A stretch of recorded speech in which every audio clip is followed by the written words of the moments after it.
Hi everybody, this is Chad the Gaming Dad, and today we're looking at a new duo of Atari Classic collections.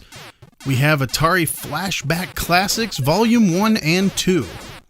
Currently, these games are selling for $20 each. So are they worth it? Let's take a look. Now, right now in retro collecting, the Atari, and more specifically the Atari 2600, is getting really fun to collect for because the games are still cheap and you can find them at flea markets and yard sales. If you're into collecting, the old Atari 2600 is still pretty fun because it hasn't gotten crazy with prices yet. But here we have two different collections, each with 50 games on them. And the cool thing is, 9 of those 50 games on each version are actually arcade games straight from the arcades, so that's cool. The real highlight of these collections, to me anyway, are these 9 arcade games on each one. Now, the other 41 games that are on each collection to make up the 50, those are just 2600 games. Now, keep in mind that you're not going to see Atari 2600 titles like any of the Pac-Man games, any of the great Activision games, movie licenses like the infamous E.T. You're not even going to see Space Invaders. All of those popular games were on the 2600, but they were not made by Atari. These collections only have stuff that Atari has the license to. So you may be asking yourself, why bother? There's been 100 different Atari collections over the years. And you are absolutely right. This is not the first Atari collection. It's just the most recent one. But I have to say that it is very nice to see these games looking so crisp, and they look so clean on current gen systems with a nice TV. I mean, I'm telling you, Atari has never looked better.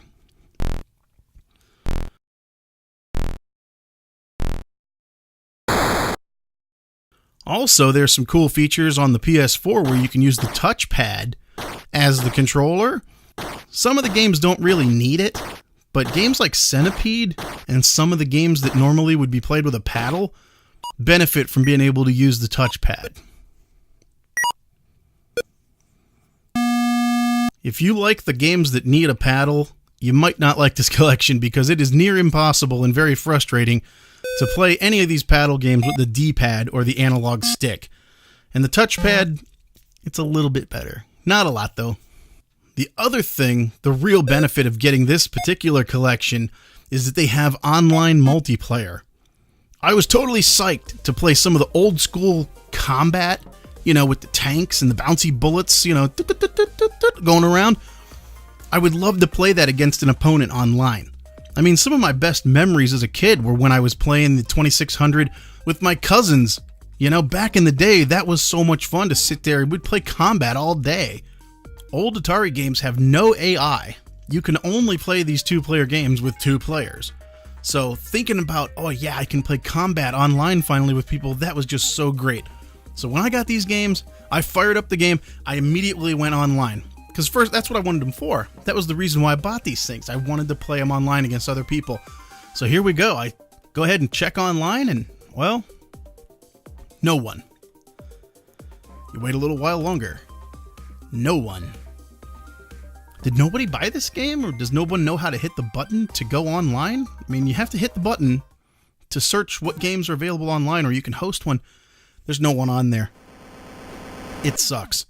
You can host a game, but I have a feeling that the developers even knew that there might not be a large online population, because even they built into this game that you can host whatever game you want to play online, and then while you're waiting for someone to show up, if they ever do, you can play some of the other Atari games that are on here, and apparently it will let you know if someone joins. There's a little icon up in the right corner, but I really wasn't able to find out because no one ever did link up to any of the games I was hosting. That sucks. Now, at one point, I searched multiplayer online, and I did find one person hosting a game. Unfortunately, it was Pong Sports. But hey, okay, I'll try. I just wanted to play online. Let me tell you, it's almost unplayable. It's a paddle game, and like I told you earlier, really tough to control. Neither one of us could hit the stinking ball. I mean, Pong isn't that hard, right? But we were having trouble. And it's not just the controls that gives you trouble with the online multiplayer. Get ready, everybody. These games have terrible lag. Yes, lag on Atari 2600 game being played online, if you can believe that. I'm pretty sure that a computer running a 56K dial-up modem would be able to play these games.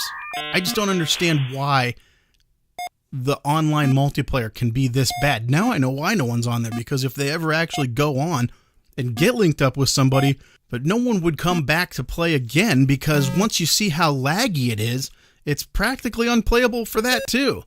I don't know. It's just something I just can't understand. I don't know why it has to be that bad. Oh well. But since this was the main reason that I wanted to buy this game, I have come to the realization that that's probably just not going to work. So let's go on and try the games at least. So first we look at Volume 1. The 9 arcade games they have here, once again, are the real high point of the collection. They look great, and they have actual artwork from the original cabinets. It's really cool. There's even a filter to add the vector graphics glow from the old days. It's super cool. It really looks how I remember the arcades looking back in the 80s. Now, when you look at how many games are on here and you look at the selection, some are better than others. This is all going to be based on your own personal preference, but overall I feel like the arcade games are nice. But then once you get into the 2600 games, I think the marketing department came up with the idea of 50 games before the developers did, because they really just kind of filled out the rest of the games with some okay titles. There's a few really good ones in there, don't get me wrong, but there's some real head scratchers in there too. The other thing that I kind of didn't like is that there's a bunch of 2600 versions of games that are the same game as the arcade one that you get on this collection. I mean, I guess they just wanted to show how bad the home versions of great arcade games back in the day were. When you want to know why people actually went to arcades and why they don't now, was because back then, take a look at the game Tempest on here. Here's the arcade version of Tempest. Awesome vector graphics, it's got all that cool stuff. And now let's look at the 2600 version. I mean, what the heck is that? Somebody's underwear? Like bikini briefs or something that you're spinning around? I have no idea. It looks really bad. So at least with this collection, you can compare and contrast why people went to the arcades back in the day when the home console version had the same game. Yeah, right. The home version was not even close. The other thing that kind of bothers me, maybe I'm just weird, is the final screen. As you go through all the different selections of games, you get to the final screen where the last of the 50 games are. But they didn't space it out right. The third column only has one game. There's like 5 games, and then 1 game? Couldn't they have just found 4 more crappy filler games to put there? I mean, my ADD is going crazy. That one lone game sitting up there by itself just looks so stupid and it's making me nuts. Anyways, let's move on to Volume 2. Volume 2 is exactly the same as Volume 1, just has different titles. Multiplayer, all that stuff that's messed up with the controls and things like that is the same on Volume 2. Okay, the arcade titles, again, are the highlight. They look good, they play great, with the exception of the game that needs the paddle. They just don't work. These controls just don't work well with a paddle. But again, overall, the arcade games are great. Now, Volume 2, it seems like, has more of the bad 2600 titles than the good ones. I mean, look at the first screen here, the real filler crap that they have on here. Atari Video Cube, Concentration, and oh boy, nothing says excitement and fun like basic math. And then you go to the final screen, and once again, they have the lone game hanging on the last screen of 2600 titles. Can't take it. Something else to note about these collections is that they include the original manuals. Hey, that's cool, we can see the original manuals. But, just like a lot of the other things in here, like the online and some of these filler games, the manuals to me seem very half-assed. These are just photos of the manuals. They couldn't even be bothered to scan them. They're just pictures of the manuals.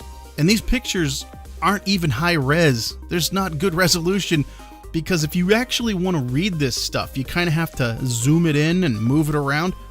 But when you zoom in to actually read these things, that's when you see how bad the pictures really are. I mean, take a look at this one. I can hardly read this. Look how blurry that is. Great manual, guys. thanks for including that. So, okay, my overall thought on Volume 1 and 2 of Atari Flashback Classics.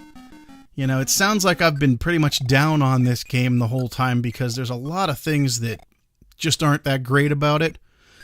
Really, the overall collection is mediocre to poor.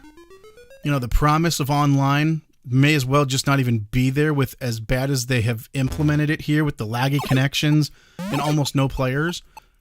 The other problem is the $20 price tag for each of these things. I think it's a little bit steep, maybe half that much for each one. I don't know. It just depends on how much you really like these games.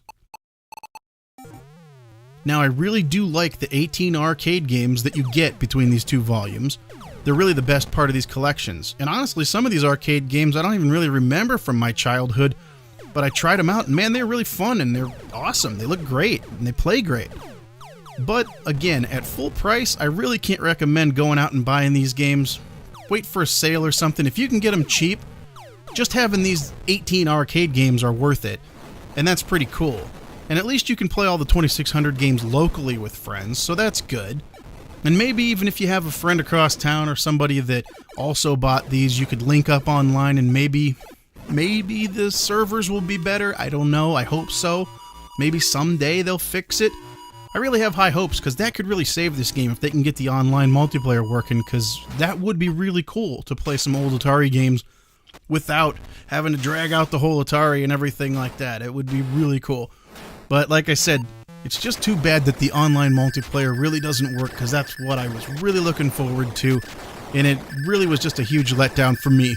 But I do really enjoy the arcade games on these. So, till next time, remember, you never outgrow video games. My name's Chad the Gaming Dad, and this is Dad's Games. Thank you for watching, and we'll see you on the next one. So long, everybody.